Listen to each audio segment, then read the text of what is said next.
Hello दोस्तों, Omkar institution में आपका स्वागत है। और आज हम 22 अगस्त का करंट अफेयर्स मध्य प्रदेश के संदर्भ में देखेंगे। दोस्तों, इससे पहले की यदि आपने क्लास नहीं देखी है तो एक बार जरूर देख लीजिएगा। तो शुरू करते हैं आज की हमारी इस क्लास को। दोस्तों, क्लास को शुरू करूं उससे पहले मैं एक बार फिर आपको बता देना चाहूंगा, हमारे संस्थान द्वारा एमपीपीएससी प्रीलिम्स 2026 को ध्यान में रखकर बैच प्रारंभ कर दी गई है, जिसको मात्र आप 999 रुपए में दोस्तों केवल 999 में आप एनरोल कर सकते हो। साथ ही साथ इसमें आपको 10 यूनिट के बेहतर नोट्स दिए जाएंगे और एक बेहतर फैकल्टी जो आपके साथ आपको एमपीपीएससी प्रीलिम 2026 को तैयार करवाने में मदद करेगी। ठीक है, एप्लीकेशन है हमारी ओमकार इंस्टीट्यूट के नाम से। आप यहाँ पर जाकर जो है सारी कक्षाएं देख सकते हैं। इसके साथ साथ दोस्तों एफएसओ को यदि आप टारगेट कर रहे हो तो एफएसओ के लिए ऑनलाइन और ऑफलाइन दोनों मोड में हमारे यहाँ पर टेस्ट सीरीज चलाई जा रही है। एक बार आप ऑनलाइन मोड में टेस्ट को देखिएगा, जिसका डिस्क्रिप्शन हमने बेहतर तरीके से वहां पर संकलित किया है, तो एक बार जरूर देखिएगा। और शुरू करते हैं आज की हमारी इस क्लास को दोस्तों। और इस क्लास में हम मध्य प्रदेश का करंट अफेयर्स तो देखेंगे ही, साथ ही साथ दोस्तों एक समझ को भी विकसित करेंगे जो हमारे लिए प्री मेंस इंटरव्यू तक जो है हमारा क्या करे दोस्तों, मदद करे। ठीक है, चलो ये तो कहानी हो गई अपनी आज की। दोस्तों थोड़ा सा एक बात और समझिएगा, हमारी इस कक्षा में हम जितना भी मध्य प्रदेश का करंट अफेयर्स है उसको एक समझ के साथ पढ़ते हैं, प्लस जो कल हमने पढ़ा था उसका आज हम रिवीजन भी करते हैं। इससे हमारा क्या है दोस्तों, जो कल हमने पढ़ा वो भी हमारे सामने आ जाएगा एक बार, तो हमें याद रहेगा। साथ ही साथ जो मध्य प्रदेश की जो आज की जो घटना है उनको भी हम देख लेते हैं। ठीक है, चलो शुरू करेंगे पहले क्वेश्चन से दोस्तों। मुख्यमंत्री डॉक्टर मोहन यादव ने बैतूल में हुए जंगल सत्याग्रह के जनजाति गौरव एवं महान क्रांतिकारी कोवा गोंड एवं बूचा कोरकू के बलिदान दिवस पर उन्हें विनम्र श्रद्धांजलि अर्पित की है। यह जंगल सत्याग्रह किस वर्ष हुआ था? देखो दोस्तों, इस क्वेश्चन को मैंने इसलिए फ्रेम किया है कि आज ही के दिन जो है हमारे माननीय मुख्यमंत्री जी ने इनकी जो बलिदान दिवस के रूप में इन्हें जो है विनम्र श्रद्धांजलि दी है। किन्हें दोस्तों? कोवा गोंड और बुच्चा कोरकू को।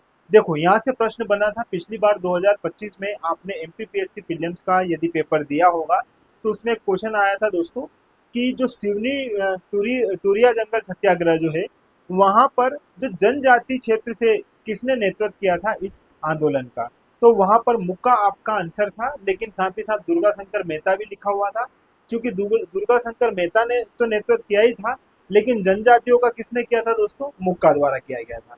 तो ये प्रश्न पूछा गया था। तो इस प्रकार से आज जो है हम इस क्वेश्चन के माध्यम से यूनिट 10 का ये जो बिंदु है इसको भी अच्छे से कवर करते हुए चलेंगे। देखो आज ही के दिन जो है हमारे माननीय मुख्यमंत्री जी द्वारा इन्हें जो है अपने बलिदान दिवस पर क्या दी गई है? विनम्र श्रद्धांजलि दी गई है। किन्हें दोस्तों? कोवा गोंड और बुच्चा कोरकू।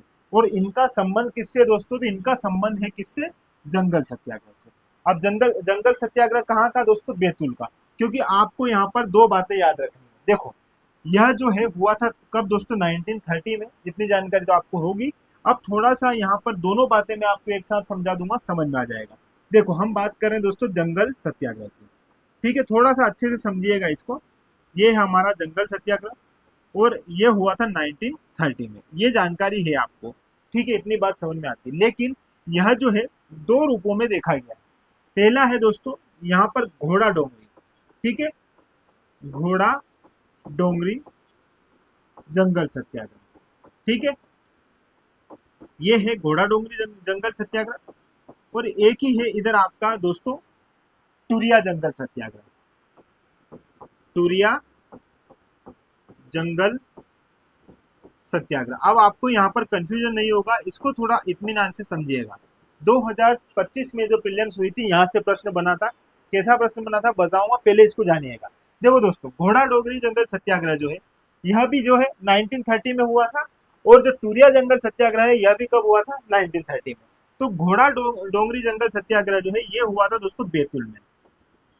कहाँ पर हुआ था? बैतूल में। और यह जो टूरिया जंगल सत्याग्रह है यह हुआ था दोस्तों सिवनी में। ठीक है, पहली बात तो आपको यहाँ पर ये ध्यान रखनी है। दूसरा इसकी डेट 1930। अब इसके क्या याद रखने दोस्तों? आपको नेतृत्व करता, ठीक है, कि इसका नेतृत्व किसने किया था। ठीक है, देखो यहाँ पर बात समझना। घोड़ा डोंगरी जंगल सत्याग्रह में आपने नाम सुना होगा दोस्तों गंजन सिंह कोरकू। ठीक है, और ये गंजन सिंह कोरकू जो है इन्होंने जो है किसका दोस्तों? घोड़ा डोंगरी जंगल सत्याग्रह का नेतृत्व किया था। और इन्हीं के समय में यहाँ पर क्या हुआ था दोस्तों? कोवा गोंड, ठीक है, रामू गोंड, बूचा कोरकू, इन लोगों का क्या हुआ था दोस्तों, इन लोगों ने अपना बलिदान इस आंदोलन में दिया था, इस सत्याग्रह में दिया था। ये बात ध्यान रखिएगा। और इसमें हुआ क्या था दोस्तों, इन्होंने घोड़ा डोंगरी जंगल सत्याग्रह में क्या किया था, घास काट कर जो है, जैसे उस समय क्या है, ब्रिटिश सरकार ने जंगल के लिए कानून बनाया था कि उसमें जो है घास काटना क्या रहेगा, वर्जित रहेगा। ऐसे में इन्होंने घास काटकर जो अंग्रेजों का किया हुआ जो वहां पर कानून बनाया था उसका उल्लंघन किया और इस प्रकार से इस सत्याग्रह को प्रारंभ किया था। लेकिन फिर बाद में जो है ये चला सत्याग्रह और इसमें इसका नेतृत्व गंजन सिंह कोरकू ने किया और बाद में जो है कोवा गोंड, रामू गोंड, बुचा कोरकू, इन लोगों का क्या हुआ दोस्तों, उसमें इन लोगों ने अपने प्राणों का उस समय बलिदान दिया। तो ये बात ध्यान रखिएगा, ये इस क्षेत्र से संबंधित है, किससे दोस्तों, बैतूल से। लेकिन टूरिया जंगल सत्याग्रह, इसको थोड़ा सा जानिए। ये हुआ था दोस्तों सिवनी में। सिवनी में चंदन का जो बगीचा था दोस्तों, तो चंदन के बगीचे में इन्होंने जो टूरिया जंगल सत्याग्रह के जो वहाँ के उस समय के नेता थे, इन लोगों ने मिलकर क्या किया था दोस्तों, वहां पर भी घास काटकर जो इसका विरोध किया था। ऐसे में दोस्तों फिर क्या हुआ, इसमें भी जो है गोलीबारी हुई और 3 महिलाएं और 1 पुरुष इसमें भी मारे गए थे। और उनका नाम क्या था, देखो यहाँ पर 3 महिलाएं और 1 पुरुष जो है मारे गए थे। पुरुष का नाम है दोस्तों बिरजू गोंड। बिरजू गोंड जो है इसमें शहीद हुए थे। और 3 महिलाएं कौन थी, उसके बाद रेना बाई और बेमा बाई। ठीक है, ये महिलाएं जो है ये क्या हुई थी दोस्तों, यहाँ पर इन्होंने अपना क्या किया था, बलिदान दिया था। ठीक है, लेकिन इस टूरिया जंगल सत्याग्रह में जो है नेतृत्व किया था दोस्तों 2 रूप में, 2 लोगों ने इसमें नेतृत्व किया था। एक है दोस्तों यहाँ पर दुर्गा शंकर मेहता, ठीक है, और एक नाम है दोस्तों यहाँ पर मुक्का। ठीक है, दूसरा नाम है, ये आदिवासी नेता थे जिन्होंने इसका नेतृत्व किया था और इनका नाम था मुक्का। और 2025 में प्रीलिम्स में यही क्वेश्चन पूछा गया था और ऑप्शन में ये भी दिया था, तो बच्चों ने बहुत सारों ने ये लगा दिया। लेकिन आदिवासी में यदि देखा जाए, आदिवासी रूप से इसका किसने नेतृत्व किया था, तो आदिवासी ये थे हमारे मुक्का, जिन्होंने दोस्तों इसका नेतृत्व किया था। दोस्तों ये बात आप ध्यान रखिएगा, इस प्रकार से क्वेश्चन पूछे जाते हैं। तो हाल ही में हमारे मुख्यमंत्री जी ने जो है इन्हें क्या दिया है दोस्तों, इनके बलिदान दिवस पर विनम्र पूर्वक क्या दी है, श्रद्धांजलि अर्पित की है। ठीक है, जनजातियों का दोस्तों हमारे देश में, हमारी आजादी में जो है महत्वपूर्ण रोल है। आप जानो 1930 का समय हुआ, 1857 का समय हुआ, जब जब देश को जरूरत पड़ी इन लोगों ने अपना कर्तव्य निभाया है। इसी बात को ध्यान में रखकर कुछ दिवस भी है, हम इनकी याद में मनाते हैं। यही नहीं दोस्तों, इसके अतिरिक्त और भी कई ऐसे जनजाति नेता रहे हैं, जनजाति जो है हमारे पुरुष रहे हैं, जिन्होंने आज़ादी में अपनी महत्वपूर्ण भूमिका निभाई है। कई बार आपने नाम सुना होगा दोस्तों टांटिया भील, या इन्हें टंटैया भील के नाम से भी जाना जाता है ना। यहाँ से भी एमपीपीएससी प्रश्न पूछती है। टंटैया भील के बारे में यदि आप देखोगे दोस्तों, तो इन्हें बोला जाता है भारत का रॉबिन हुड। ठीक है, भारत का रॉबिन हुड। ठीक है, ये बात ध्यान रखिएगा, इन्हें बोला जाता है भारत का रॉबिन हुड। इसके साथ साथ दोस्तों इनका जो है 4 दिसंबर, देखो 4 दिसंबर 1889 को इंदौर में ही इनको जो है दोस्तों पाताल पानी के पास जो है इन्हें फांसी की सजा दे दी गई थी। इसीलिए 4 दिसंबर को बोला जाता है टंटैया मामा बलिदान दिवस।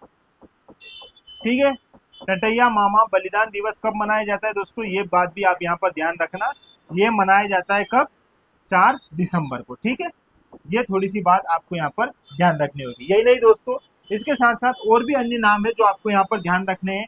एक भगवान बिरसा मुंडा, भगवान बिरसा मुंडा को ही ध्यान में रखकर यहाँ पर हम जो है भगवान बिरसा मुंडा, ये भी नाम याद रखिएगा, भगवान बिरसा मुंडा जो है, इन्हीं को ध्यान में रखकर जो है दोस्तों क्या मनाया जाता है 15 नवंबर को, जनजाति गौरव दिवस। जनजाति गौरव दिवस। तो जनजाति गौरव दिवस भी जो है मनाया जाता है भगवान बिरसा मुंडा को ध्यान में रखकर। ठीक है, जो हमें दर्शाता है कि किस प्रकार से जो है हमारे देश में जनजाति वर्ग के लोगों ने अपनी आज़ादी के लिए जो है अपना महत्वपूर्ण योगदान दिया, अपना सर्वस्व न्योछावर किया है। ठीक है, तो ये 15 नवंबर भी ध्यान रखिएगा दोस्तों, 15 नवंबर। ठीक है, और ये यहाँ पर 4 दिसंबर ध्यान रखिएगा टंटैया मामा बलिदान दिवस। एक और दोस्तों 11 अप्रैल भी ध्यान रख लीजिए साथ में, 11 अप्रैल को मनाया जाता है खाज्या नायक दिवस। ठीक है, खाज्या नायक दिवस। ठीक है, इन्होंने भी आजादी के लिए संघर्ष किया है निमाड़ क्षेत्र से। एक और नाम है दोस्तों भीमा नायक। भीमा नायक को भी आप यहाँ पर याद रखिएगा, भीमा नायक। ठीक है, और भीमा नायक जो है दोस्तों, जैसे हम भारत का रॉबिन हुड बोलते हैं ना टंटैया मामा को, वैसे ही भीमा नायक को निमाड़ का रॉबिन हुड बोला जाता है। ठीक है, निमाड़ का रॉबिन हुड। ठीक है, तो ये कुछ बातें हैं जो आपको यहाँ पर ध्यान रखनी होगी। इस प्रकार से आपसे क्वेश्चन पूछे जा सकते हैं। ये यूनिट 10 से संबंधित है, लेकिन आज का दिवस जो है इनके बलिदान को ध्यान में रखकर जो है यहाँ पर इनके लिए श्रद्धांजलि अर्पित की है, तो इस बात को लेकर हमने सारे आयाम यहाँ पर कवर कर लिए। ठीक है, ध्यान रखिएगा 1930 है दोस्तों, ये डेट ध्यान रखिएगा, दोनों की 1930 है। यहाँ पर कौन है, गंजन सिंह कोरकू, और यहाँ पर जो है दोस्तों दुर्गा शंकर मेहता। लेकिन अगर आदिवासी नेतृत्वकर्ता के रूप में देखेंगे तो मुक्का।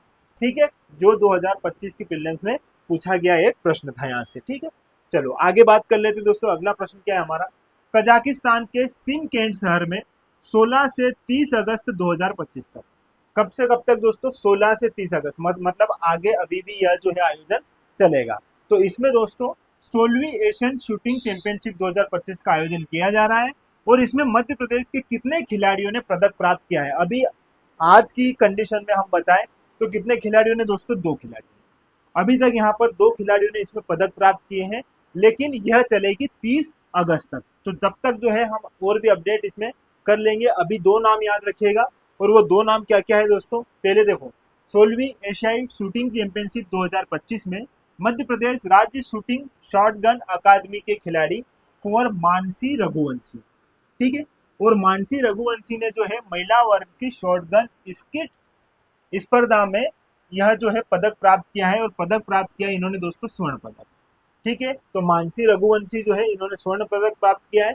और एक और नाम है दोस्तों ज्योतिरादित्य सिंह सिसोदिया, इन्होंने जूनियर पुरुष वर्ग की स्किट इवेंट में कौन सा दोस्तों यहाँ पर कांस्य पदक प्राप्त किया है। ठीक है, तो अभी तो ये 2 है यहाँ पर चित्र के माध्यम से, ये है मानसी रघुवंशी और ये है दोस्तों ज्योतिरादित्य सिसोदिया। ठीक है, दोनों का नाम ध्यान रखिएगा। अभी इसमें और भी अपडेट होने हैं, क्योंकि 30 अगस्त तक चलेगा हमारा यह खेल। ठीक है, आगे लेकिन हो कहाँ पर रहा है ये ध्यान रखिएगा दोस्तों, कजाकिस्तान में।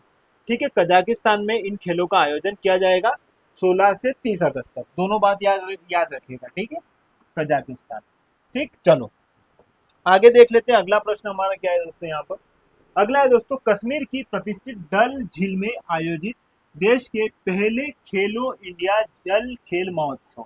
ये ध्यान रखिएगा, देश में पहली बार खेलो इंडिया जल खेल महोत्सव का आयोजन कहाँ पर हो रहा है दोस्तों, कश्मीर में। कश्मीर की कौन सी झील, डल झील में, है ना। ये बात ध्यान रखिएगा। कितने दिन तक चलेगा दोस्तों, ये 3 दिन तक चलेगा।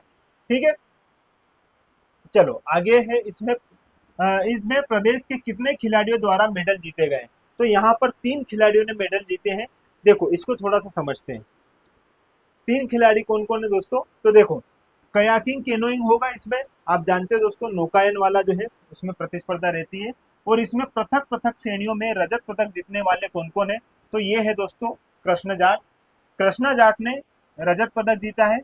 ठीक है, और कांस्य पदक किसने जीते हैं, तो कांस्य पदक एक मयंक ने जीता है और एक मासूमा यादव ने जीता है। तो इस प्रकार 3 खिलाड़ियों ने इसमें, हमारे मध्य प्रदेश के ये 3 खिलाड़ी है जिन्होंने इसमें पदक प्राप्त किए, जिसमें रजत पदक किसने, कृष्णा जाट ने, और कांस्य पदक जीता है मयंक और मासूमा यादव ने। ठीक है, तो ये जो है ध्यान रखिएगा दोस्तों, पहली बार हमारे देश में इन खेलों का आयोजन हो रहा है। 3 दिवसीय महोत्सव यह जो है प्रारंभ हुआ है आज से। ठीक है, तो ध्यान रखिएगा दोस्तों इसके बारे में भी आप, कि खेलो इंडिया जल खेल महोत्सव कहाँ पर जो है देश में पहली बार आयोजित किए जा रहे हैं, तो यह किए जा रहे हैं डल झील में। डल झील कहाँ है दोस्तों, कश्मीर में।